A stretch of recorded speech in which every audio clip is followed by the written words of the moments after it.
আমি সঞ্জীব সিনহা আমার লেখা দুটো কবিতা পড়ে শোনাচ্ছি।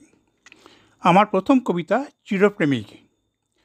হাজারো বছর ধরে আছো তুমি, আছি আমি, আমরা প্রেমিক যুগল। যখন ছিলাম অরণ্যে, হয়তো বা দণ্ড খাণ্ডব বা আমাজনে, পরিধানে ছিল বলকল, ক্ষুধায় অরণ্যের ফল, বাস ছিল নীল আকাশের নিচে বৃক্ষতলে। ঘুরেছি পাহাড়ে পর্বতে, হিমালয়ে, কৈলাসে, শিব পার্বতীর দেশে। ঘুরেছি জ্যোৎস্নালোকে, স্বর্গের নন্দনকাননে, কখনো বা অমরাবতী নদী তীরে বসেছি দুজনে। হাজার হাজার বছর আগে কত জ্যোৎস্নার রাতে দুজনে ভেসেছি সাগরে, ভলগা, ইউফ্রেটস, মিসিসিপি, আমাজনে, মিশরের নীলনদে নিয়েছি জ্যোৎস্নার ঘ্রাণ। ঘুরেছি আমরা আকাশে পুষ্পক রথে, ঘুরেছি বহির্বিশ্বে নক্ষত্রলোকে, পাশাপাশি হাত ধরে দুটো তারা হয়ে যুগ যুগ ধরে আমরা ঘুরেছি দুজনে।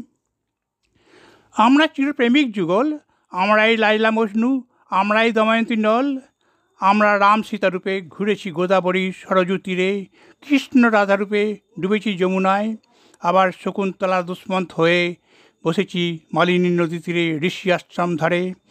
হাজারো বছর পর এখনও বসি দুজনায়, ভাসি গঙ্গা যমুনা পদ্মায়, বসি হাতে হাত নিয়ে হৃদয়ে হৃদয় দিয়ে, নির্জনে নিরালায় বসন্তের সন্ধ্যায় চিরপ্রেমিক দুজনায়। আমার পরের কবিতা আমার শরৎ। ক্যালেন্ডারের পাতায় শরৎ আসছে দেখে বেরিয়েছিলাম শেষ রাতে এক ট্রেনে, শরতের সন্ধানে। কাক ভরে নামলাম প্রান্তিক এক গ্রামে, পেলাম আমার শরৎ। অরুণালোকে শিশির সিক্ত দুর্বা ঘাসে স্বচ্ছ মুক্তাসম করছিল জল জল। প্রাণ ভরে নিলাম ভেজা ঘাসের পরশ, তার ঘ্রাণ। পুকুর পাড়ে কাশফুলে উঠেছিল ঢেউ, পেলাম পদ্মভরা পদ্মদিঘি, মাছরাঙা, শঙ্খচিল, পানকৌড়ি, ভিজে ঘাসে পড়ে থাকা সদ্য ঝরা শিউলি।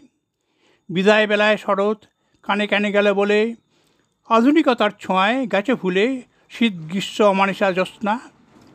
পল্লীর কোলে এসো আবার, এসো বারবার, প্রকৃতিকে নিয়ে আপন করে তোমার। ধন্যবাদ।